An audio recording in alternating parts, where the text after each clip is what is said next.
Bonjour à tous, bienvenue pour ce nouveau numéro de Faites le papier. Ce samedi, nous sommes de retour du côté de l'hippodrome d'Anguin-Soisy pour le prix de Romainville. Une épreuve qui a réuni 14 trotteurs de 6 ans qui vont s'affronter sur la distance de 2875 mètres. Voici tout de suite mon ticket. En tête de mon ticket, j'ai fait le choix de retenir le numéro 13, Jacob Ludois.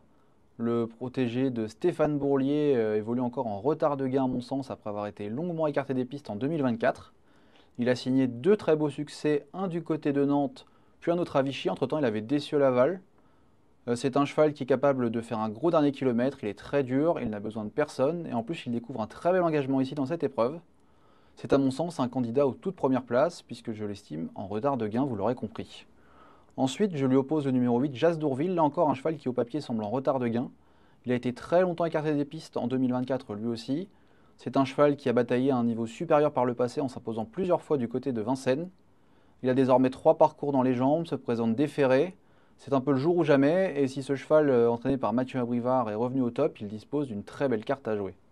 En troisième position, j'aime beaucoup également la candidature de Jagofort. Il vient de s'imposer à 2 reprises, mais auparavant il avait signé une longue série de contre-performances. S'il ne retombe pas dans ses travers, le partenaire de David Thomin est tout simplement l'une des toutes premières chances de cette épreuve. Ce sera une question de sagesse, mais il a les moyens, ça c'est une chose qui est sûre.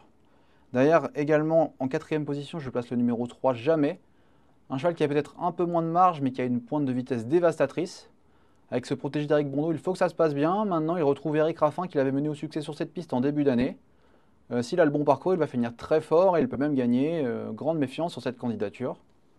En cinquième position, je place le second atout de l'entraînement Bijon, un cheval qui a un petit peu moins de marge que son compagnon de boxe, à savoir Jardiland, le numéro 10. C'est un cheval qui néanmoins donne toujours le meilleur de lui-même et il va retrouver Alexandre Abrivard avec qui il avait gagné cet hiver du côté de Vincennes. Donc même s'il est peut-être un peu moins bon que son partenaire Jagofort, méfiance avec cette candidature qui a les moyens de venir briguer une place à une belle cote. Il va se donner à fond. Et enfin je termine avec le 11 Jideo Street. Un cheval qui vient de s'élancer au galop, il faut absolument le racheter. Le partenaire de Gabriel Gelormini avait très bien fait à plusieurs reprises auparavant. Il avait signé sa meilleure performance sur la piste d'Anguin l'an passé en tentant tout de même 12-6 sur le parcours pour s'imposer. S'il se souvient de cette tentative, il peut être dangereux et donner chaud à mes favoris, mais maintenant je pense plus qu'il a sa place en bout de combinaison. Pour ce qui est de mon ticket, ce sera donc un quintet plus en 6 chevaux combiné pour un montant de 12 euros, avec en tête le 13 suivi du 8, du 12, du 3, du 10 et du numéro 11. Si vous souhaitez avoir plus d'informations sur mon ticket, je vous invite à vous rendre sur equidia.fr où vous trouverez toutes les infos sur la course du Quintet Plus de ce samedi. Et quant à moi, je vous dis à très bientôt pour un nouveau numéro de Faites le papier.